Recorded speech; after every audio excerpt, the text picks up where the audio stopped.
there's a bunch of goofballs on the internet that'll sit there and tell you how to use a Bowie. But, you know, I guess if all you're doing is using it to fight and you got one or two of them, you'd be in business. I'm not too much for the motto of the knife you have in your pocket is the survival knife, or however they say it. You know, obviously, it really is. Whatever knife you have on you is obviously going to be your survival knife. But why not make sure that knife that you have on you is a good one?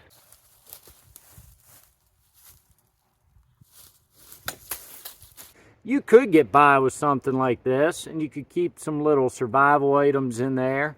But this was always more of a gag that got started after Rambo First Blood. Everybody wanted one of these survival knives after that. Very quickly, it's going to get to where the only kind of people that are roaming the lands are a little more hardened. And this karambit here is the Cold Steel Tiger Claw.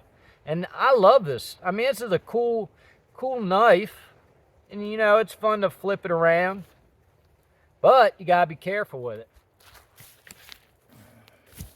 I guess it's been over a year ago. Paul Harrell did this video, top 5 guns for TEOTWAWKI. The end of the world as we know it. You could also call it SHTF. You could call it WROL. That's how old Nut and Fancy always called it. Without rule of law. So it could be a without rule of law situation.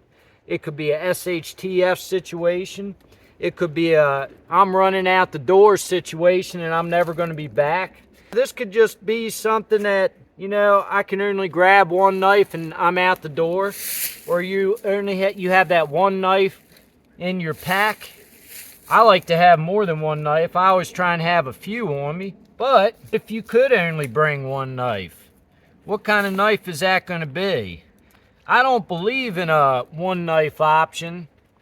I believe that you need more than one knife to get a lot done. There's knives out there that'll kind of do everything fairly good, and you're going to pay some money for them. But there's no knife out there that's going to do everything perfect. You have folding pocket knives. You have big belt knives for survival. You have hunting knives. You have whittling and carving knives. What kind of knives are you going to want to have with you in a TEOTWAWKI situation? And I really enjoyed the Paul Harrell video, and I've watched it a few times, I have to admit. I thoroughly enjoy most of Paul Harrell's videos. They don't ever get old. They've stood the test of time. I always kind of wanted to do a TEOTWAWKI video for knives.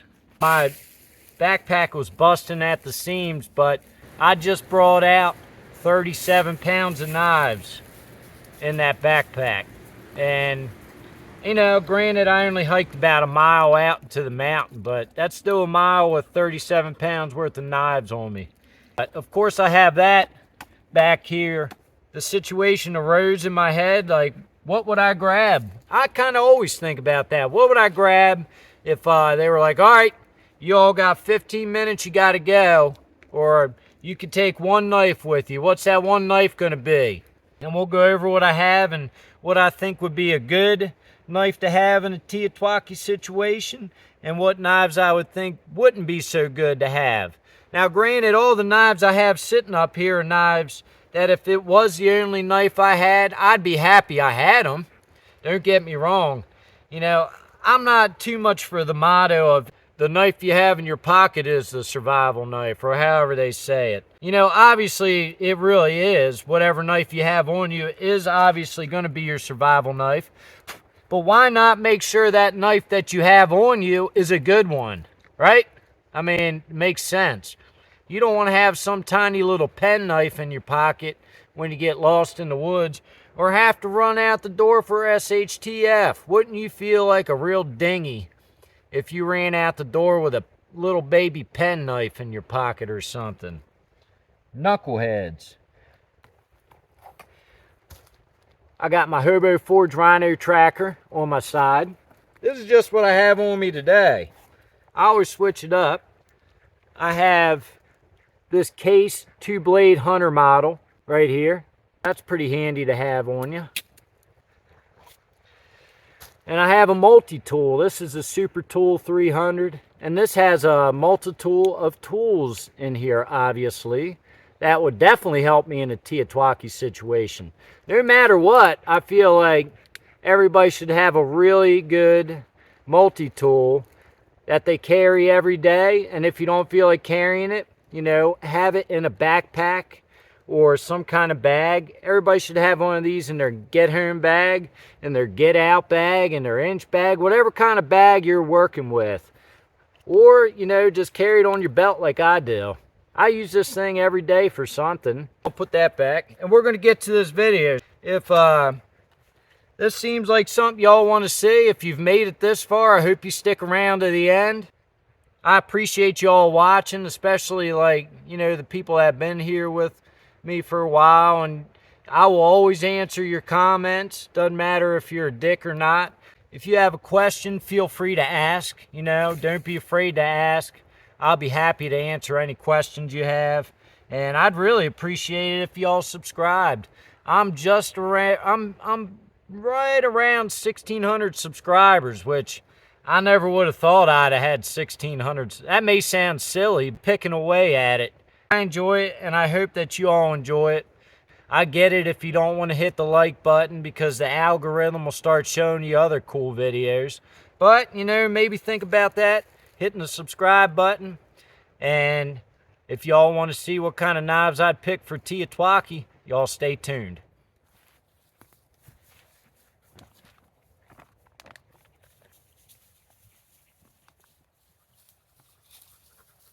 There. Yeah, he's a good boy. I know he is. He's been chasing the bears. I know he has. You're crazy. All right, here we go.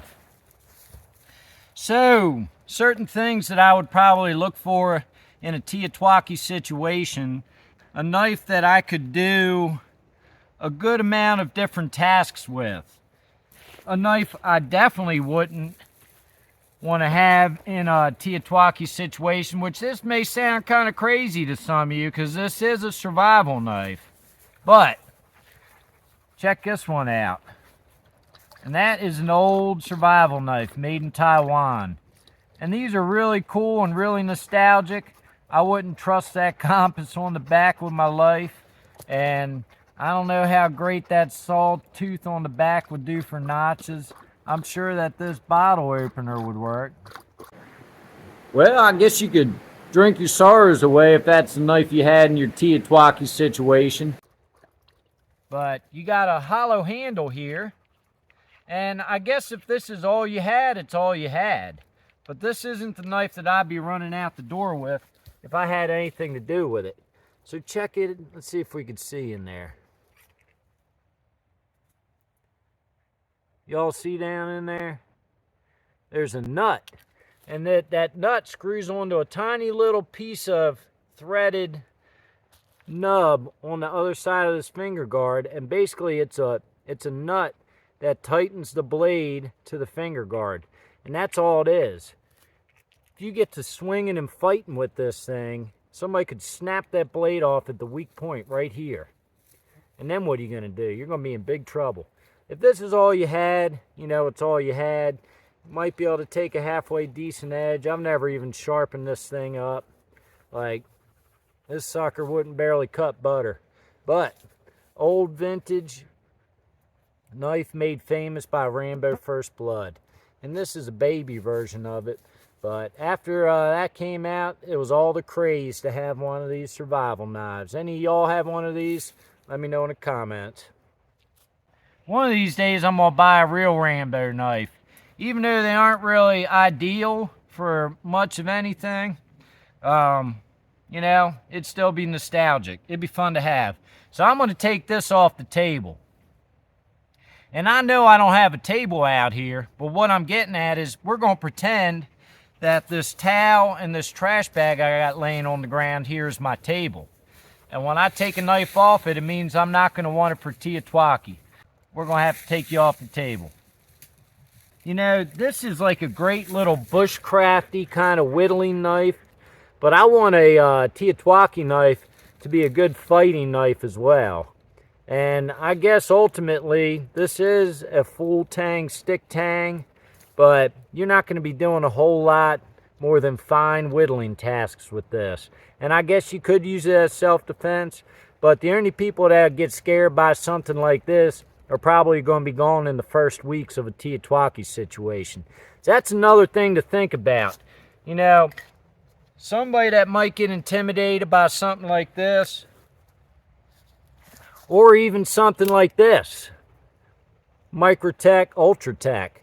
You know, nowadays people get real freaked out by something like this, and you could intimidate and maybe back somebody off that was trying to rob you, as long as they didn't have a gun or a knife. But you got to think, in a SHTF, TEOTWAWKI, end of the world, whatever you want to call it, without rule of law situation, the people that are left aren't going to be too intimidated by a knife like this. All the softies will be gone quick. And, you know, a couple softy smarties might survive. But when it comes down to it, it's going to be hardened people left. People you don't want to mess with. You want to avoid people like that.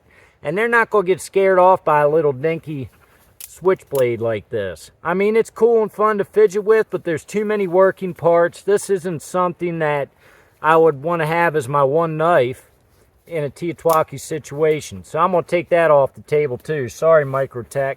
All the kind of like decisions on knives I'd have out here is going to be different than somebody living in a city somewhere or in a desert somewhere, Pacific Northwest, the far north. You know, you get up in some rural areas up in Maine or out Midwest, northern Midwest, Canada, who knows? Like, your idea of what you need for a TEOTWAWKI situation might be different than mine. I'm just going by some guidelines of things I look for. But this would be a good backup blade, but if I could only have one knife in the TEOTWAWKI situation, it's not going to be this.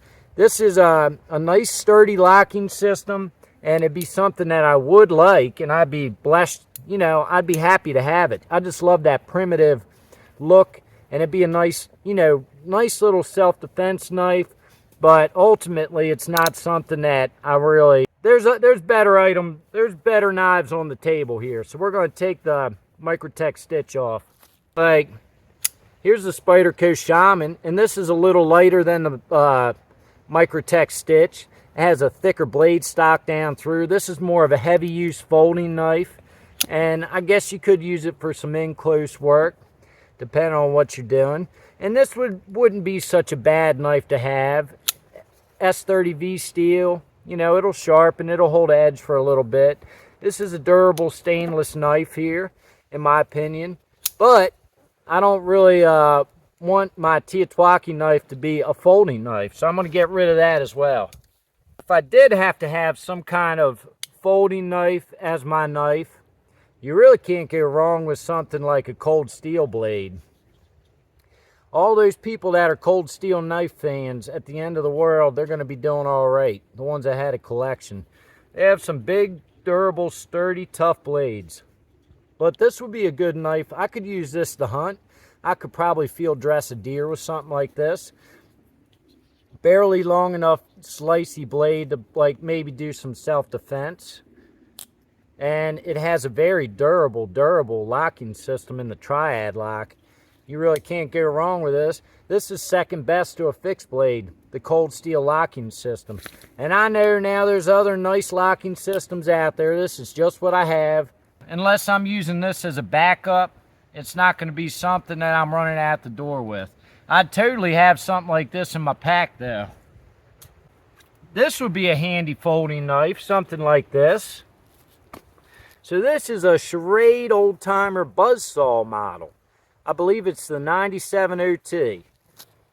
And this is one made back when it was Charade USA. And I've always really wanted one of these. Super cool knife. So it has your saw blade, your saw back, and a hollow ground clip point. And this one's in stainless steel. They do make them old ones in carbon as well. This just so happens to be the one I could find a deal on. But another nice thing about this, so this is the 97 OT, Schrade 97 OT. So you've got a little handy dandy saw there. You've got a nice clip point for hunting. And then you also, on one side, in the actual knife scale built in, you have this little metal pick. And the other side, you got a nice set of tweezers. It'll be a handy little knife to have in your pocket. But obviously, this isn't going to be my one knife I take. Now, let's say that all I had was this big old Jeff White Blackwater Bowie knife. This is a full tang knife, which is something I'd look for. It's a carbon steel blade, so it's going to be a little more durable, in my opinion, than the stainless. And you do have to worry about it rusting, but, I mean, my blades don't ever rust. They'll get a fine patina on them eventually and be all right. But this would be a nice big old food prep, self-defense, bushwhacking blade for in my mountains. And then if I have something like that in combination with this little buzzsaw trapper, you know, this little guy for fine tasks and then this guy for the big tasks. Can't go wrong. If I'm running out the door with one knife, I'm not going to be able to like do very well like smaller fine tasks. What if I have to make some notches in a deadfall trap? Not saying that this is what would be going on, but even in a city, like say you had to make a deadfall trap to eat some rats after the food ran out. Or out here in the mountain, I had to skin a squirrel. I could do it with this probably, but it's going to be hard. And this just isn't an all-around one-tool option in my opinion. It does one thing really good, and that's bushwhacking and big tasks. And the other stuff, it does pretty bad. It's just hard to do. I could do it with it, but not something that I'm going to want to unless I have to. This is an old Solingen. Man, look at that Bowie knife. And I really like this blade. It's got a big old fuller in there to reduce the weight. I think this is like around, I can't remember. I think it's right around a 10-inch, 11-inch blade. But ultimately, it's a stick tang. So the weak point's right in here. If I'm getting in a battle clinking and clinging with another guy with a knife, you know, it's nice to have a big knife and a big durable knife. Maybe in a self-defense situation I'd be all right, but I don't want to chance it by having it snap off at this point. Let's say it snapped off and I lived, and then I maybe could turn this into a smaller fixed blade. But ultimately, this isn't going to be that knife that I take with me. Just, it can't do everything really good.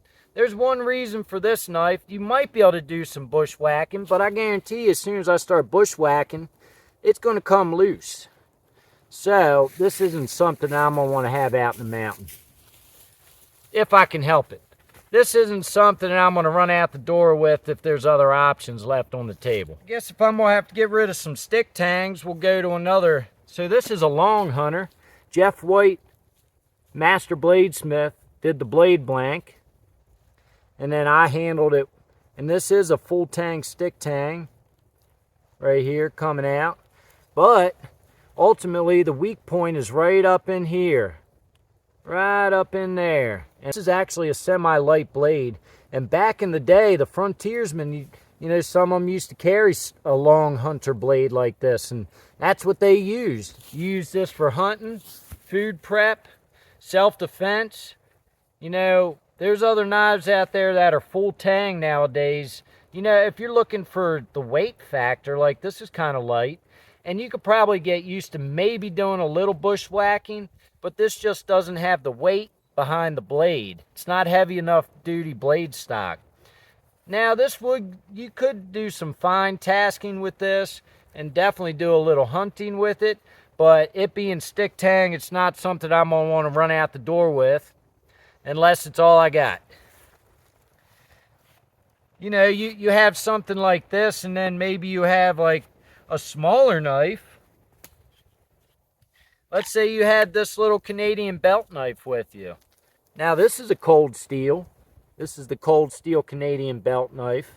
And this is what they use up there for their survival knife. This one is super light. And it'd be nice to have throw in the pack as a backup, made in Taiwan. This is a Groman, made in Canada. This is the #1, Groman #1. And this is the original model Canadian belt knife of theirs. I haven't got to use it too much yet, but I'll let you know what I think of these after I've been messing with them for a while. But maybe this is the one knife that you run out the door with. It's not going to be the best self-defense knife. It is small enough. You're not going to be building a shelter or bushwhacking with this, but maybe you don't have to. Maybe you're just using it to sneak out and do a little hunting. I brought out a few more of these. Here's a couple larger style. This is the Kellum Fang. And there was 5 different size blades like this. And it is just a stick tang, full tang. But people up in the north have used these for years and got by with them. And they didn't break and they got by and they did just fine. It'd be a really good hunting knife. And if I could combine that with a Leicu, like this Stroming Leicu with a 9-inch blade, you know, this would be an alright self-defense knife. But it is only stick tang, and that gets back to the durability of it. Now, people have been hacking and chopping and beating on these things for hundreds, if not 1,000 years. But that doesn't mean if I don't have to risk it, then why should I? You know, carved a tri-stick with this knife. Watch my big knife, little knife tri-stick video, check it out. And it will carve a tri-stick, and you can get up in close. And it is a good hunting knife, I'd suspect. And it does a great job of bushwhacking. I've used it a bunch. But that stick tang, it's not what I'm looking for. I mean, if that's what you had, if you had yourself one of these and this Kellum Fang here, 2-blade combination, if that's what you had, I mean, you can't go too wrong with something like that. Oh, I got one more. So, this is considered a survival knife. And in the old Guns and Ammo magazine, this was given out with a subscription. It's 3/16" thick, carbon steel. This is a Takfukuta design knife, made in Japan. And this was, well, it was made by Takfukuta, and it was a design by him, Gil Hibbon, and Elmer Keith. Very cool. This is the only one of them I've ever found and seen. And at some point, I will do a video on it, especially if y'all want to see something like that. But the problem with this is it is a stick tang. So, you know, it's not gonna, I'm sure it's durable and tough, but ultimately, I don't want to have my blade break. If there's a weak point, if things could go wrong, they will go wrong. Murphy's Law. So, another more durable knife that looks kind of same almost blade profile is this William Collins Yakut style blade. And this is one of my favorite knives. But this thing here is full tang. And it's crazy, the blade shape is just about the same for both of these. This has a different blade profile though. You got your convex end and you got your hollow end. This just has a full flat with a fuller in there. But if I had to choose one of these, of course I am going to choose the William Collins. 01 tool steel, heavy duty, 3/16" thick blade, full tang, just well heat treated, well done blade. One of my favorites. But if I'm taking knives off the table, so I'd take this off because it's stick tang, but I'm also going to, I'm going to have to take this off the table just because of the blade length. I could do most everything with this, but it's going to be hard to bushwhack with this. And self-defense wise, I mean, it'll work, but I might want something that's just a little bit, if I'm sticking it in between some bear's ribs or getting in some kind of knife fight, I'd like to have just a little bit bigger knife. But for most tasks, this thing kicks butt. All around awesome survival knife in my opinion. But not what I'd run out the door with other options left on the table. Here's a little sharp finger from Old Timer Charade. And a buddy of mine named Justin, thank you Justin if you watch this, he got me to make him a couple of those appendix style folding knife sheaths to hide right here. He had seen one of my videos on them and I made him 2 of those and did a little bit of a trade for this knife and the little greenbacks for a couple of those. And it was a fun project, and I appreciate you having faith in me, Justin, and I appreciate you watching these videos, brother. But I really enjoy this knife, but this isn't going to be that one knife I bring with me. If I'm going in deep concealment, I mean, don't get me wrong, you could do some damage with this. But ultimately, there's a lot of tasks that there's no way I'd be able to do with something like this. So as a one knife, this isn't going to be it. Here we go. This is a Hudson Bay model. And for way back in the day up there in Hudson Bay, this might be something they used. This is a real deal one.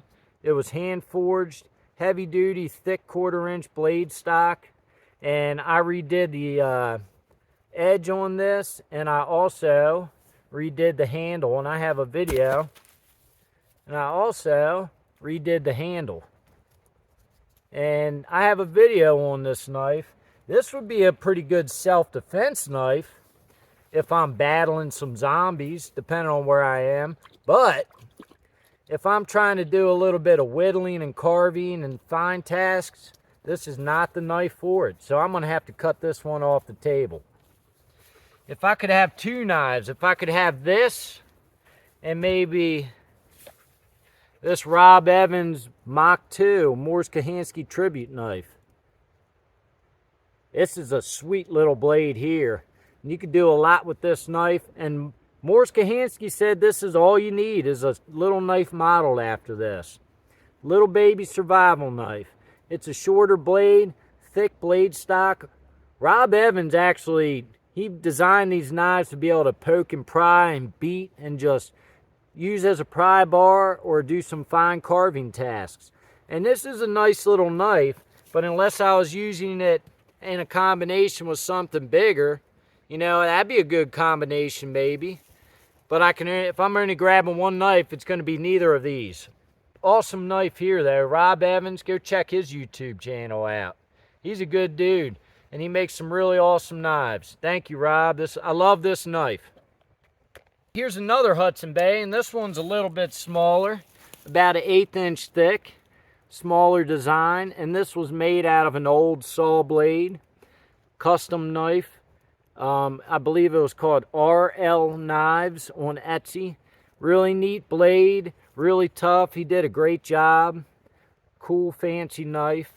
And they used to get by with these out in the frontier, way up north. I mean, this is something that a lot of them boys up there in Hudson Bay would carry. Even some of the native women. Like, they loved trading for this Hudson Bay knife because they used it to make the teepee poles to their teepees. I just heard that little rumor once. I don't know if it's true. I wasn't there. I mean, all around, like, they used to get by with a blade like this. You can do your butchering, you can do your fire prep, their self-defense. I mean, absolutely. But nowadays, there's better options up there on the table, so I'm going to have to take this one off. But if that's all you had here, I mean, shoot, couldn't really go wrong with it. I missed one of these stick tangs. Let me get moved in a little bit. So, this here is the Buck General, the Buck 120. That's a nice long blade. Probably wouldn't be too bad of a fighting knife. It's light on your side, nimble. But, you know, you got a nice little finger guard. Problem is, and I've seen people beat these all to hell, and they're durable and tough enough, but it's a stick tang. And that's not something I want to trust my life on in an end of the world situation. So, Buck General's going to have to go. If this was one of a few knives I had, it'd be a darn good hunting knife. But it's just not going to be that great of a knife for hacking and chopping through anywhere or fighting, just because I wouldn't want it to snap. this just isn't something that I'm going to pick as my first pick. I'm thinking about taking this handle off and doing an elk antler handle. What do y'all think of that? I'll make a video out of it. You know, rehandle this old blade. I got a deal on it. So what if I took that handle off and put an elk antler handle? Y'all want to see that? Let me know. We're getting down to the wire. Here's another, like, this is like a nice little hunting style knife. Green River. Russell Green River blade. And it is a full tang. And back in the day, they used to get by with something like this for all their tasks. It's just a little too thin and slicey of a blade stock for certain tasks. If this was like a knife I had in conjunction with a big knife, like let's say this Western style Bowie here, you know, if those were my two knives, I think I'd be all right. But if it comes down to just one knife, it's not going to be this. Small knives. Here's a, this is a Jeff White. This was a Kephart style, which I remodified the blade. I handle this myself. This is an old butcher style, frontier style knife. And this is well heat treated.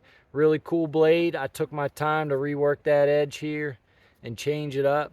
But this adds a little bit of length to it, and it's light, and you could get by with something like this, but there's other options.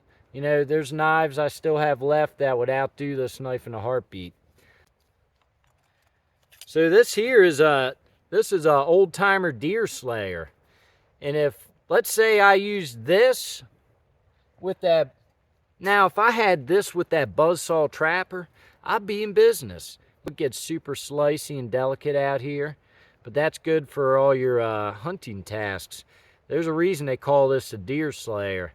And it's got good ergonomics, and you could use this as a self-defense blade, and you could use this to hunt some big game and some little game, and this could be your one knife. The thing is, it starts off some pretty nice thick blade stock back here, and it tapers down to such a fine point. I'd hate to have that tip break off, even though this is a good knife. And if this is what you had, and this is light and it's concealable, I mean, you know, you can't go wrong with it. But I'm not going to be bushwhacking with this thing. It's not heavy duty enough. I'm not going to be building a shelter with this. I'm not going to be fighting too much if somebody else has a bigger blade than me. I'm not going to be prying and digging in places and doing stuff. I might be able to do some nice butchering and food prep with it. But let's say I have to make a trek across the mountain to the next town. And if I had this on my side, I mean, I'd be happy. Of course, I'm going to have, like, my other sidearm with me, but if all I had was a knife, I'd rather have a little more oomph than this. All right, we're getting down to it. I don't know how I missed this blade. So this is not something that I would recommend taking as your one knife. And that is a karambit. This is a cold steel tiger claw. You gotta be real careful with this. So this gets back to the intimidation factor. Maybe in the beginning this might be a good intimidation knife, and if you really don't know what you're doing with this, then you're going to be in trouble. But you know, you might be able to scare some people off and do some self-defense. And maybe you have two of these and you're getting wild and crazy with it. But ultimately, I'm not going to be building a shelter with this. I'm not going to be skinning a deer with this. I guess I probably could, but, you know, no fire prep. There's only one good thing this is used for, and you all know what that is. But I guess if you had two of these and you were in a city, it might be what you need. But for me out in the Appalachian Mountains, during a TEOTWAWKI situation, I guess if I had one nestled in as my third backup blade, carrying at my, you know, 4 or 6 o'clock, back up on my side that I could pull out, maybe it'd be all right. But if I can only grab 1 or 2 blades, this ain't gonna be it, folks. You know, these are fancy and flashy, But for my situation and my needs, I don't think I'd be too happy if this is all I had. Don't get me wrong, it is a sharp edge. So I would be able to do a little bit with it, but it's just not, you know, the right blade shape to do much of what I need it for. You couldn't even, it'd be hard to cut an apple with this thing. Unless you're just slicing through it. Ha! But, it is what it is. Just not something for me. One blade option. I pulled this out a little while ago. Western Bowie knife. If all I'm doing is bushwhacking and fighting, then I think this would do all right. But that's pretty much what this knife is for. This is a fighting knife. This isn't too much of any other kind of blade. You know, that's the sole purpose, I believe, for this knife, is pretty much fighting. You might be able to butcher some big game with it. Of course you could. And you might be able to get up in here and do some little notches and whatnot and do your thing. You could probably do some feather sticks. You could probably do some fire prep. And maybe, you know, I'll probably do a video on that with this, because I haven't seen the Western Bowie W49 in too much action on the internet. Whole lot of tabletop reviews, but you don't see this sucker in use. And I got it to use it. So y'all stay tuned for some Western Bowie action. But that's not today. You know, I guess you got your snap cut. There's a bunch of goofballs on the internet that'll sit there and tell you how to use a Bowie. But, you know, I guess if all you're doing is using it to fight and you got one or two of them, you'd be in business. But I need it for a lot more than just fighting. So, sorry there, old Western, but we're going to have to retire you off the table today. And for how heavy, it's just a heavy, heavy knife. So, unless I'm getting like 3 or 4 uses out of this thing, if I'm just, you know, I'd like a better option. Sorry, Jason. This came down to the wire. And if this is what I had left, I definitely would be in business. But ultimately, there's a little bit better options. This is the Hobo Forge Instructor Model. Hand forged by Jason Smith, Hobo Forge. I really enjoy this knife. This is a great survival knife. But when it comes down to it, it's not ideal for some of the other tasks. I could slowly bushwhack through the mountain with this. And, you know, a lot of the other tasks, fire prep and doing some hunting and game prep and food prep, and it's light enough. Like, this would work. It's about an 1/8 inch thick blade stock. But there's a few other options I have up here that are going to outdo this thing. If this is all I had, of course I'd be happy with it. I mean, you can't go wrong with this. Very, very well made blade. 1095 hot carbon steel. But ultimately, I have a little bit better options out here. So, Hobo Forge Instructor Model, I'm sorry. But we got to take you off the table. Look at Burgle back there getting crazy.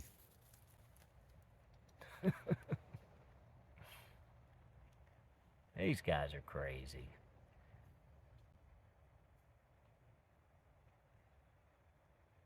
All right, we're down to a couple left. Need my big boy. Yeah. I know it's hot.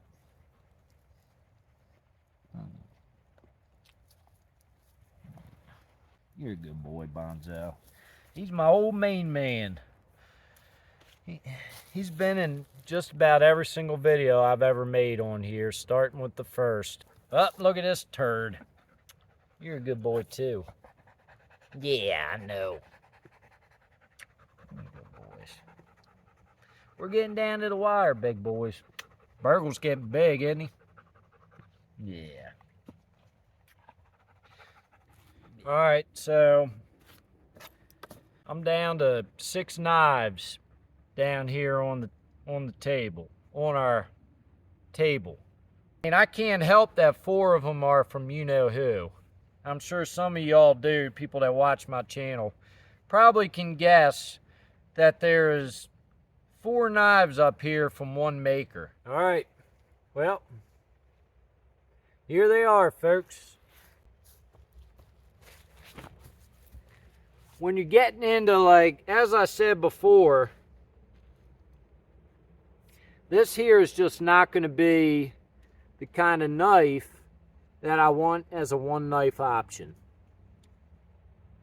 Predator Bowie. That train's coming. This is a badass knife here, but it has an 18-inch blade. Now, if I could do a combination, this Predator Bowie is made in Nepal by ex-Gurkha Kukri House, and it was a 2-blade combo, and it came with that and this little guy here. And I really like both of these knives. And if I could have both, if it was a 2-knife option, just to have this combination would work. But it's not. I mean, I've been doing a little work, and I'll show you all a little bit of the video I got. I'm doing some footage. There will be a review of this Predator Bowie made by ex-Gurkha Kukri House. Because, you know, I just wasn't satisfied with any of the footage I saw on the web. You know, there's some videos on some of the cheaper Predator model machetes, but nothing on the ex-Gurkha Kukri House machete, and I'd like to do this thing some justice. I'm showing you a little bit of the footage right now, but I'm gonna keep on filming, and I'm gonna do a full review of this and this companion knife that it came with. But for now, I'm gonna have to take this off the table, because ultimately, if I could just have one knife, this is going to be way too big. It's going to be a great self-defense knife, a great machete for bushwhacking, but when it comes to everything else, it's just not ideal. If it was a combination with this blade, I'd be all right. But I feel like some of these knives that I still have down here are going to be almost as efficient as this blade combination. Now the big machete weighs just under 3 pounds, and you're looking at probably close to a total of around 5 pounds for this setup right here. And you know, you can't go wrong if this is what you have when you go running out the door. That train's always on time.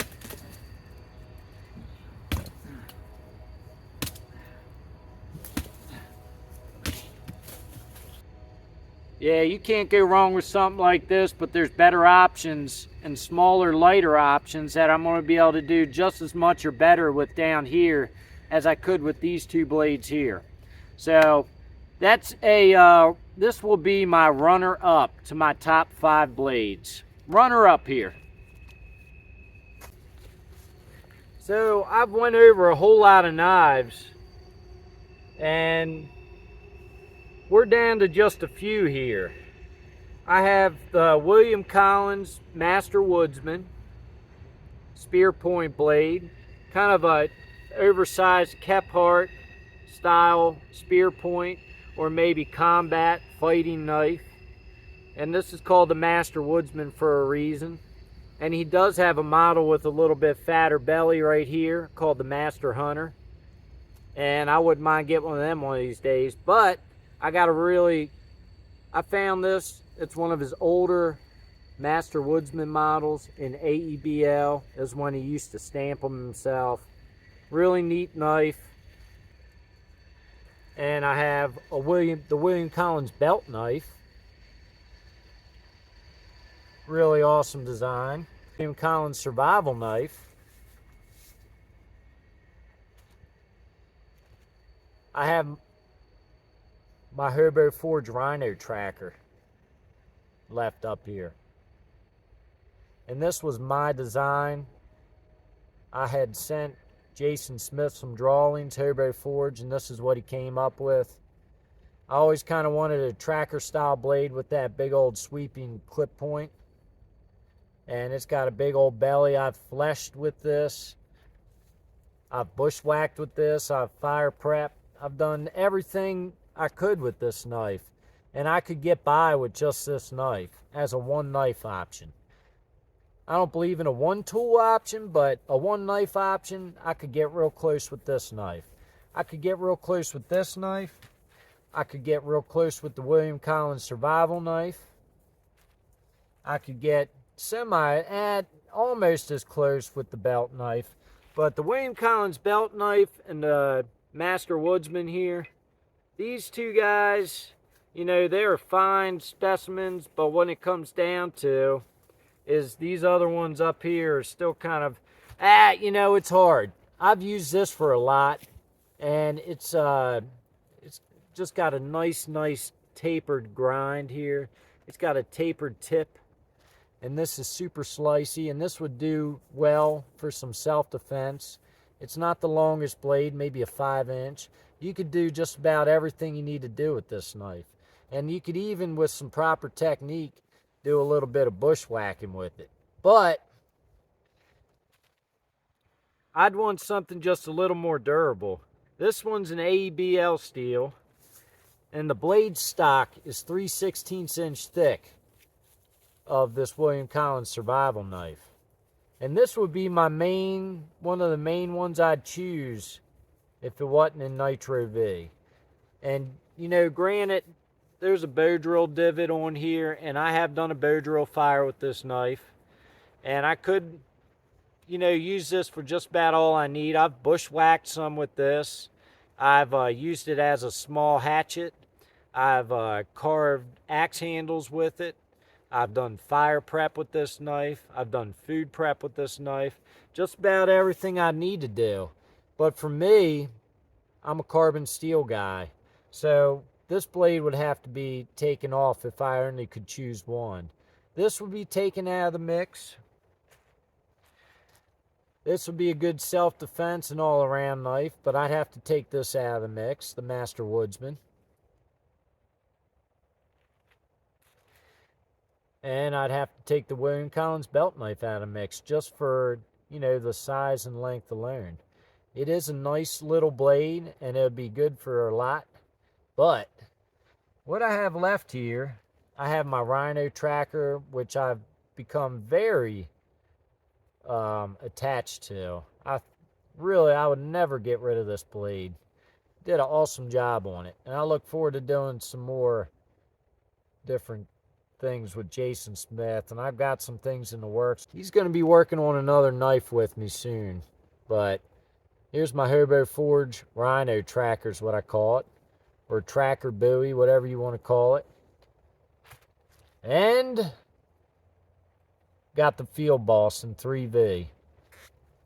And out of these two blades here, really any of these blades up here, you can't go wrong with. But what it comes down to, and you know, this is just an all-around great knife, and I could use this for self-defense, and I could use it to bushwhack. It's slicey enough, and I could use it for hunting and just fire prep tasks and all kinds of different tasks. But when it comes down to it, there's a reason this sucker's called the Boss. And I can do everything with this knife and do it pretty darn good. Better than any other knife I have. It'd be hard to choose one or the other, but ultimately, I guess it'd be the Field Boss for me. And, you know, this would probably be my ultimate run out the door knife. And I've had it for a little while now. And it has that tracker style little tooth here. And you got your flat point for doing some hatchet style work. This is modeled after the Parang machete. And, you know, you get some good self-defense in with this. You could probably do some hunting. You'd build a shelter with this. You could pry and beat and fight your way out of something. And you could do fine tasks with it. You know, you could do just about everything with this blade. And it's heavy duty. It's 3/16 inch thick. 3V steel. It's a tough, durable blade, and I've put it through the ringer, and I'll continue to. And I have full faith that if I could only grab one knife, it would have to be this. I'd be a dummy not to. This one will outdo any other knife I have here. It'll outdo the William Collins survival knife, in my opinion, and the belt knife. It'll outdo the Master Woodsman. It'll outdo the Rhino Tracker. And I hate to say that because I love this knife. And it'd be a hard choice just because, man, this thing is just so cool. And I could do a whole lot with it. Really couldn't go wrong with either of these or any of these. But ultimately, it's going to be the Field Boss. And this Field Boss will do everything just about that this combination here will. Of this big old machete and that little knife. And I got all that packed down into this little parang style blade that William Collins designed. What do y'all think about how I got to this point where I'm choosing the Field Boss? What knives would you have choose? What knives do you have that you would choose to run out the door with? And it can even be a combination of knives. It doesn't have to be just one like I just went through. The other thing I'd always run out the door with for sure is a multi-tool. You can't go, you know, everybody should have a good multi-tool.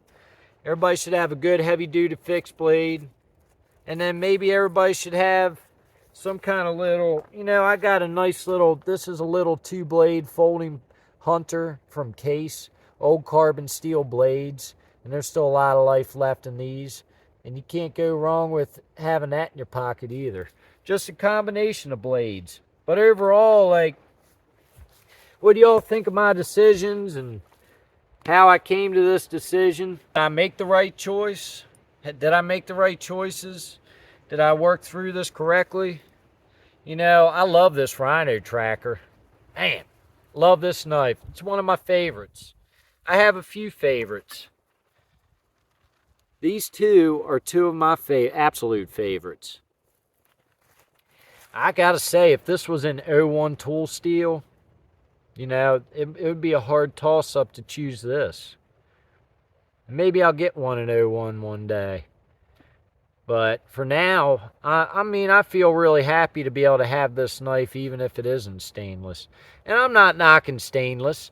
I'm just saying it's not my preference. But I'll take what I can get, you know, especially when it comes to the WCSK. Check out this knife if you've never checked this knife out. Very cool. So that's what it comes down to. What do y'all think of my decisions? I appreciate if y'all made it to the end. Kind of long video. Whole lot of thinking and thoughts involved. And I don't know. I guess I better get this all packed up and get the heck out of the mountain before the bears start roaming tonight. And I got to use my 4th arm. So I appreciate y'all watching. Hope you enjoyed the video. And we'll catch you on the next one. See ya!